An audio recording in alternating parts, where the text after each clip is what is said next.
ഞാൻ ഇപ്പോഴും ആലോചിക്കാറുണ്ട്. ഇപ്പൊ എന്റെ കല്യാണം കഴിഞ്ഞിട്ട് എന്റെ ഹസ്ബൻഡ് ജോസ്കോ ജ്വല്ലറിയിലാണ് വർക്ക് ചെയ്യണത്. ഇപ്പൊ തിരുവനന്തപുരത്താണ് ആള്. ഞാൻ കുറച്ച് നേരത്തെ പറഞ്ഞ പോലെ എന്റെ മൂത്ത മകളുടെ പോലെയാണ്. അതായത് പ്രാക്ടിക്കലായി മാത്രം കാര്യങ്ങളെ കാണുന്ന, അതായത് വെറുതെ അനാവശ്യമായി ചിരിക്കാത്ത. എന്റെ നേരെ ഓപ്പോസിറ്റ്, ഒട്ടും സംസാരിക്കില്ല, കാര്യങ്ങള് യെസ് ഓർ നോ ക്വസ്റ്റ്യൻസിന് മാത്രം ആൻസർ പറയുന്നു അങ്ങനെ.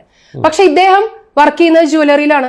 ജ്വല്ലറിയിൽ പോകുമ്പോൾ ആള് നല്ലപോലെ ചിരിച്ച് നല്ല രീതിയിൽ സംസാരിക്കുന്നുണ്ട്. അത് ജോലിയുടെ ഭാഗമായിട്ടാണ് ആള് ചെയ്യുന്നത്. അപ്പൊ അത് നമ്മൾ അങ്ങോട്ട് അംഗീകരിച്ചു കഴിഞ്ഞാൽ, അതായത് ഈ വ്യക്തി ഇങ്ങനെയാണ്, ഈ വ്യക്തി ഇങ്ങനെയാണ്.